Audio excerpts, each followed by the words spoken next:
Backstage with Mothership on Solid Rock Radio begins now. Hear the best in new music, artist interviews, stories from the road, and more. You are now backstage, and here's your host, Mothership.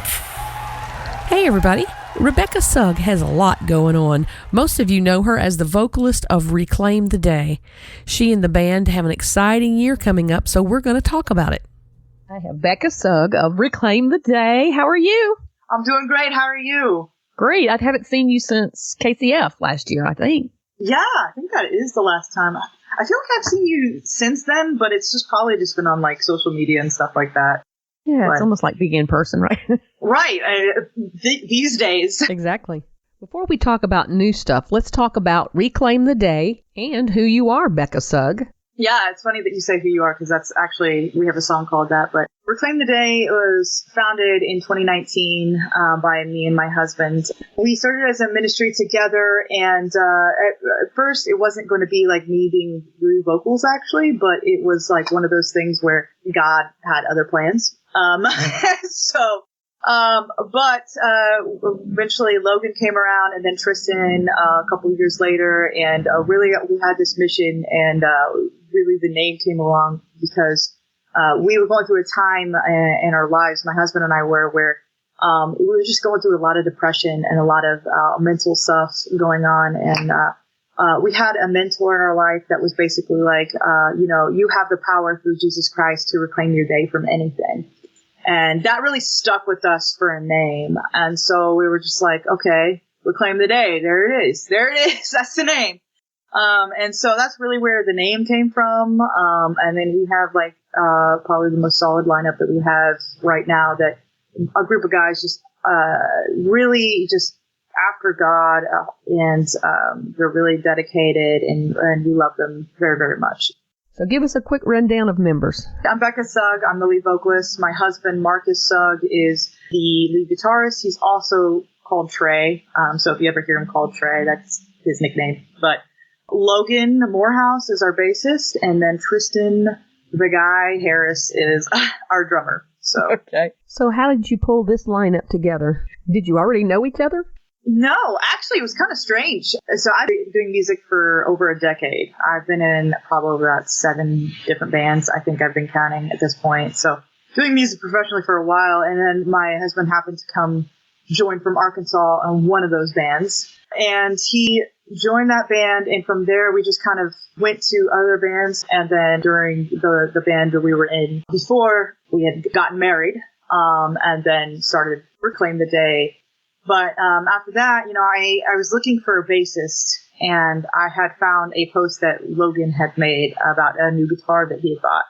And I wasn't sure. I think it was actually, I know he has one of the Disciple guitars, but I don't know if that was the particular one, but he was posting about it. Something just nudged me one day, and I just messaged him, and I was like, hey, dude, can you play bass? You want to try out for a band? And he did. And ever since then, we've had him with us. And Tristan, ironically, came in last year before we went on tour about a few months. And he started out as a fill-in, but Logan actually found him at a bowling alley. I say that like he's like almost like a homeless man. No, but they were actually bowling, okay? He wasn't out back by the dumpster. Well, as far as I know, you never know. You never know with Tristan. They had one moment in passing where Tristan was like, I like your shirt. He was like, I think he was wearing a Fit for a King shirt or something like that. And he's like, yeah. And they're like, maybe we should get together. I play drums. We should jam. And, so something about starting a band. He's like, yeah, I have a band of my own. It's RTD. And they just got connected. And for months, I was like, all right, let's talk to this guy. Let's see it. And I have him try out. And then we have him audition, and he filled in for us, and then we were like, all right, you got the job, buddy. Like, so it was really cool how that God really made that moment come together, because they're both from Lafayette, and both of my husband are in Greenwood. So it just was like, it just kind of worked out pretty well. So, well, how long has the band been a band? Since 2019, we have been together. So not too long. It feels a baby longer. Band. Yeah, it feels longer just because I've been doing this since like 2012, 2011.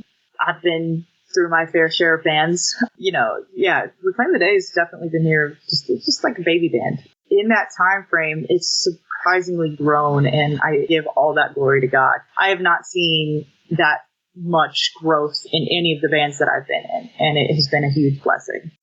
What did you do in the other bands? So my very first band, I played rhythm guitar and did backup singing. My very first, I guess if you want to call it professional band, that I actually started touring in, I was a lead vocalist. And then from there on, I just did backing vocals and guitar for the majority of the rest of the bands that I did. And I didn't want to do lead vocals for RTD. In fact, I was trying to push my husband to try to do this. And I was like, yeah, babe, you got it. I don't want to do it. He's like, I just want to play guitar. And I prayed about it one day, and God was like, I didn't call you to sing for them. I called you to sing for me. I was like, all right, I can't argue with that, but I'm getting vocal lessons. I already went through this once, and I'm going to get better at it and hone my craft. And so I did. Is that how you got to know Zana? That is exactly how I got to know. After ghosting her for about 3 months, but yes. That is a very interesting story. Well, I want to hear it then. So it was kind of funny. After that prayer, I was like, God, I'm going to get vocal lessons. I'm going to really get better and hone my craft. That is when she actually posted about offering vocal lessons. I saw it and I was like, okay, all right, I see you. And I reached out to her and emailed her and everything like that. And I was going to start it up. And then I ghosted her for 3 months and never followed through. And then I saw her in person at KCF. I think it was 2020, I think it was 2021 or whatever. Came up to the merch table. I walked up to her and I was like, I don't know if you remember me, but I was that person that, messaged you. And then I totally never got back to you. She's like, yeah, I do. You gonna do it? So that just like her. Yeah. At that point, it was like, okay, we did it. And I'm glad I did. And then, our sessions turned from 1 hour vocal lessons to 3 hour talk sessions. I was going to say, you guys, I can tell y'all have a pretty tight friendship. Yes. We definitely do. I've definitely grown. I consider her my best friend, but whether or not she thinks that of me, you'll have to ask her. Let's call her. You just call her right now. She'll probably pick up for you. Let's see. Honestly, she'll probably pick up for you. I don't know if that's the best thing to do in the middle of somebody else's interview.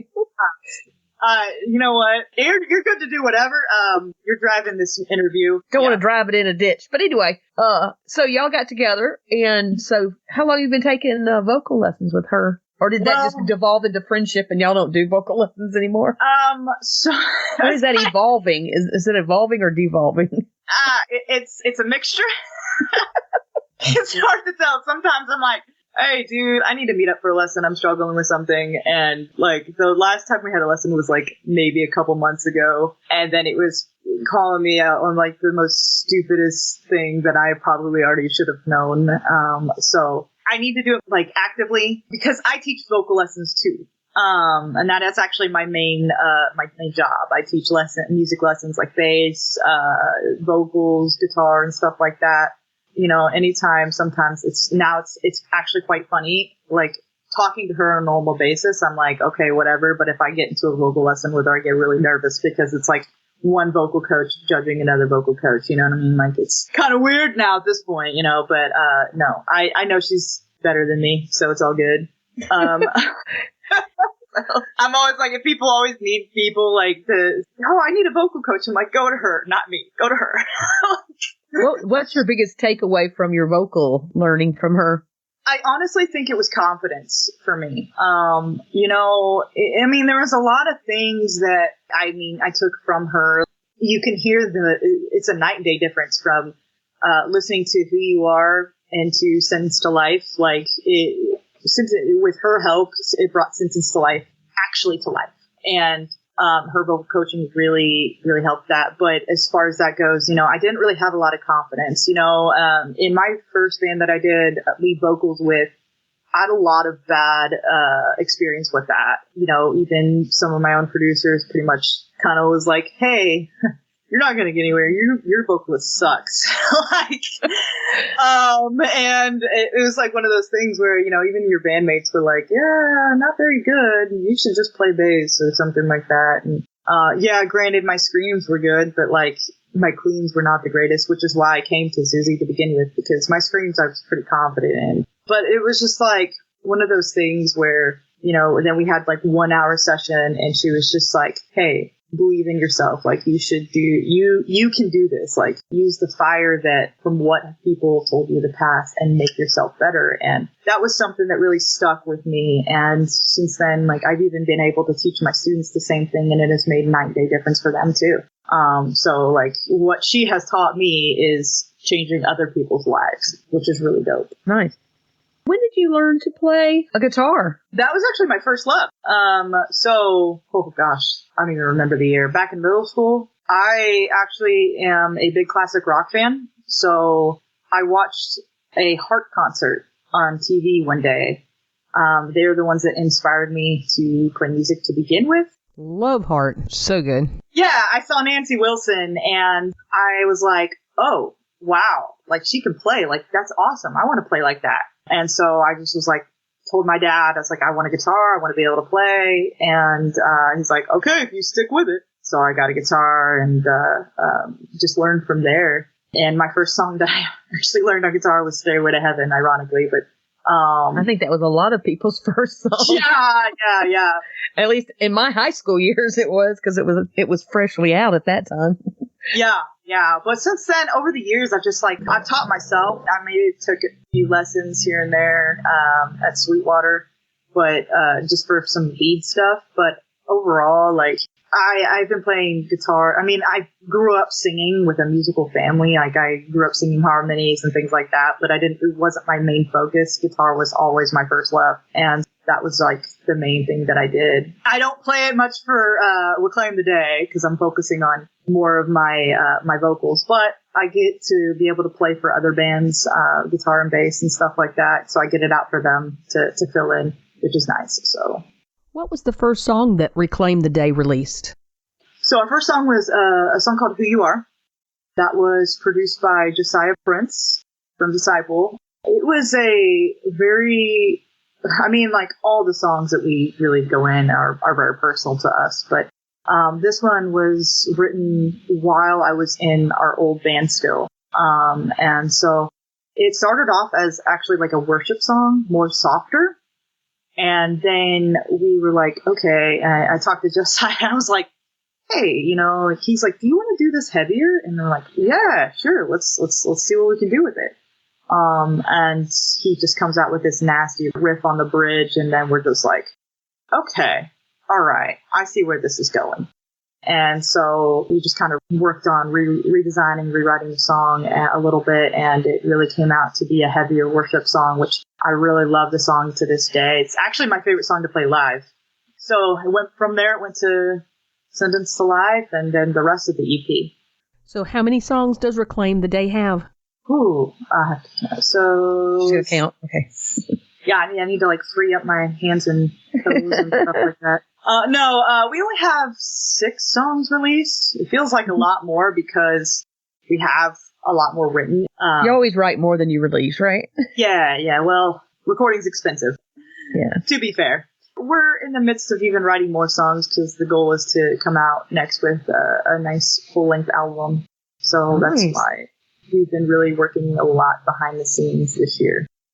We're getting ready to talk about that new album, but first, you did a song with Zana, Chokehold. I forgot to mention that when we were talking about her earlier. Mm-hmm. Tell us a little bit about that. Yeah. So we were doing the vocal lessons, and, you know, I was like, I really want to be able to do a song that's a heavy hitter, that's going to feature a female screamer as well. I was like, you know what? I'm going to see if Z wants to do it. And I asked her, and she's like, yeah, sure. And then I was like, hey, let's do a music video. Yeah, sure. So I believe we filmed in Franklin, Tennessee, to do this. And it was like some place in the woods. Actually, the video is supposed to be really like cheesy horror. The actual location was scarier than the actual video itself. Lot of creepy things on that land that we found that night. Like a kid's shoe just randomly in the woods somewhere. Like why was this here? Like a animal skull. You're just like, what is going on here on this land? So, but it was a lot of fun. It was just the writing process. That song was like, we based it off of Logan's testimony, but it was like a 3-way between me and Andrew Stanton and Susie lyrics, and my husband did a lot of the musical writing, and then Logan sat in because, you know, his testimony was the inspiration. So we really had a full team working on that song, and it really came out very well. And we loved every minute of it. And so we're blessed to have that one. And people keep like, hey, are you guys going to do another song together? And I'm like, I don't know. You know what? She's pretty busy. I'm pretty busy. We'll see. Well, what is that song about for somebody that may not have heard it yet? Yeah. So Chokeholds, like I said, it's based off of Logan's testimony. Logan, our bassist, a lot of his life, he struggled with social anxiety. And so it's really about, you know, his feeling of actually feeling like he's in a chokehold. Like he couldn't speak out. He couldn't talk because of that social anxiety, you know, and it can really be relatable to a lot of different things because it kind of actually leads into our song Say Goodbye a little bit too, which I can talk about that a little bit later. But, you know, for me and my personal, how it reached out to me was because when I had depression, when I have, you know, my anxiety and stuff, the last thing I want to do is reach out for help or talk to somebody about it. I want to take it on myself. And I want to just be like, I'm the strong one. I can do it, you know, and all the devil wants to do is like keep us in that chokehold. And then it even relates to, you know, speaking out about our faith, even especially in this day and age. Some people are just so terrified of talking about God because of how horrible and divisive the world is at this point. And so, you know, the song talks about shattering that chokehold so we can speak out about our problems. We can speak about what we're dealing with. We can speak about our faith, and just a plethora of things. Like really, ultimately, that's what that song is about. And the video kind of pertains to that demon. You know, it definitely was a fun, cheesy video, but for me, on a personal level, that scenario almost kind of did really happen in real life. Not with the demon, but you know, like I actually did. You know, if you follow along with the texting scenario with me and Z, I actually was coming back from a trip in Nashville on my own, and I was dealing with a depressive state. And I was actually texting her at that point, and I had to stay at a hotel that night by myself. And I was texting her, telling her like, all right, I'm dealing with this, but I'm not going to be open about it. And then the next morning, because I didn't respond, she calls me, and it's like having those friends there that actually check in on you and actually make sure that you're okay. And so in that video, she comes to help me, and we take down the monster together, which is just a testimony of, you know, it's okay to ask for help. It's okay to reach out for help in your mental state, and in your personal struggle. So, have you been able to talk to people who that song has meant something to them, or have you got a story that you'd like to share? Absolutely, because I talk about mental health a lot. It's one of my biggest things that I talk about. So, I mean, you know, there were times, especially in my past, I wrote actually in my solo project, there's a song called Give Me Faith. It was written about a time where I almost like, I asked God to even kill me because I had no worth left. And I just felt like I was going to kill myself. It's like, God, God, give me faith because I can't do this anymore. Like there's no worth left. I just kind of, would talk to people and talk about this on stage, and I'd have people come up and like in tears after shows and stuff like that, and you know, ask for prayer. And those are the moments that really, like, when it gets hard in music and when it gets really tough and money's tight and touring and stressful, everything, those are the moments that mean the most to me, because I literally have these fans that, you know, come up and ask for prayer. And that's when I know that the testimony and the music that we're writing, that God has given us, really reaches out to those people. You know, I had it at Pit Fest last year. When we were on tour with Zana last year, or did a couple shows, a run with her. I had that experience too in Arkansas. Just a lot of different times where I was able to just minister to people after, just opening up about my testimony. And there are people out there that are struggling with their mental health. And it's a very important thing to talk about, because we've been losing people, even in the Christian industry right now, to mental health. And it is important things. So that's a message to talk about. I agree. I think it's greatly needed right now. Well, you've been teasing on social media about some new stuff coming up. Time to spill the beans and tell us what's happening. Yeah. So on June 9th, we are going to be releasing our new music video for Say Goodbye. The song is already out, but actually we were re-releasing it for the music video to celebrate it. Pushing it back out there. It is a really personal song for us. But we're also going to be releasing our Patreon as well. So a lot of cool things coming in the works. I mean, we've been working a lot behind the scenes to make sure that we still are putting out the content and doing the stuff that we, for you guys. We had a really awesome team working on this video that the video just turned out great. Of course, Acceleration Media does a great job on everything. So They do. We traveled all the way to Dallas to film this, and it was an incredible time, always with them, because they did Chokehold's video too. But, I always love working with Adrian and Jake, and I know you've worked with them before too. Yeah, they did the Grizzly Awards for us. They always do a great job. Yeah. I saw that this year. I saw that.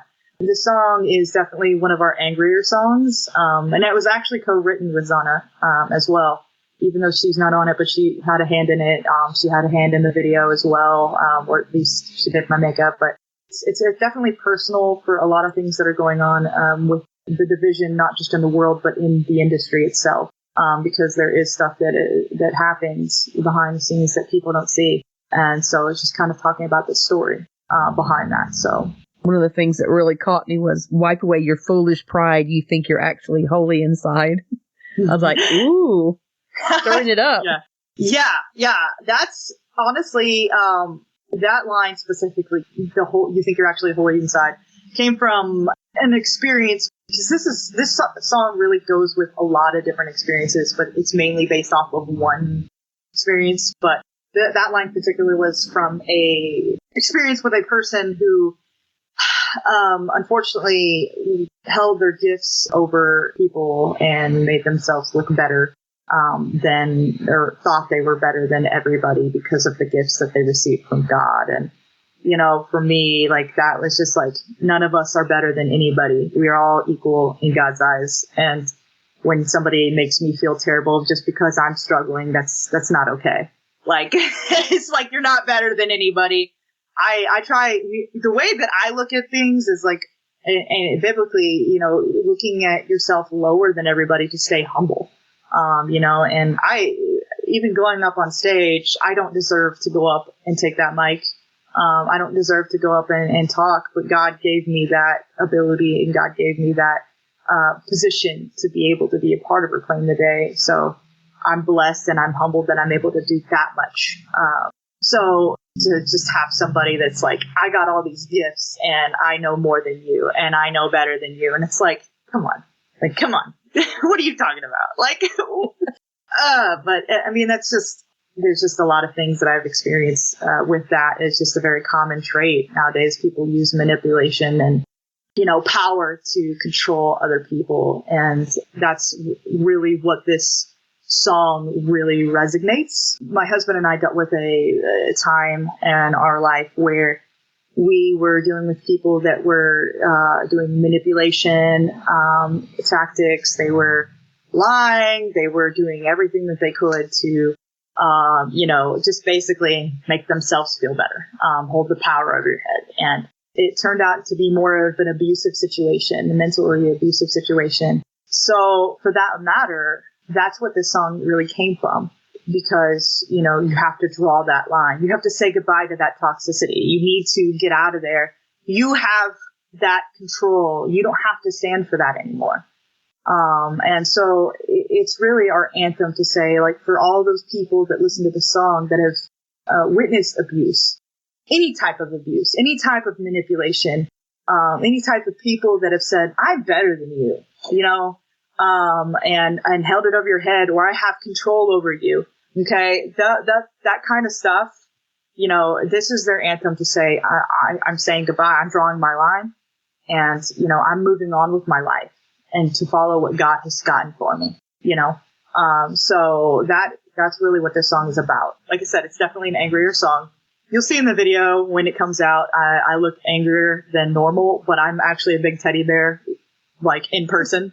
So don't let that fool you. It's your acting ability. I know, right? Or lack thereof. But, oh no. So we got the re-release of the single, Say Goodbye. We have the video that's going to be a concept video for Say Goodbye. Oh yeah, the Patreon. Yeah, okay. Patreon's going to be releasing. I'm hoping to release it actually a week beforehand. And what the goal is for people that sign up for the Patreon a week beforehand, they will get a pre-screening of the video, a private screening. So for patrons, that is my goal. But kind of stay tuned. We're going to be making that announcement soon. And when this kind of airs, it'll probably already be made, but still. Yeah. Watch the socials. We don't want to miss that. All right. Is there anything else we need to talk about tonight? Not that I can think of. I mean, there is KCF. We're going to see each other at KCF. You got any other festivals? I mean, you'll see me out playing with Zana this year. RTD has like a slow year this year because we've just got a lot of stuff behind the scenes going on more than that. And we're preparing for the future. But I'm doing a lot more stuff. Like my husband and I were filling in a lot for Zana on these summer shows, summer festivals. So even at KCF, Live Fest, Audio Feed, all the stuff. So we'll be there playing for her. I'll be rocking out some bass nice. and whatnot and bugging her as much as I can. That's going on. So if you are at any of those festivals seeing Zana, you'll see me, sadly. So. What happened to all that confidence? I know, right? The confidence. I told you, I'm a bad actor, right? I try to be a comedian, but, it doesn't work out. You are funny. Usually I talk forever, and it's like, I am one of those people that are like, literally my bandmates on stage at this point know when I'm talking.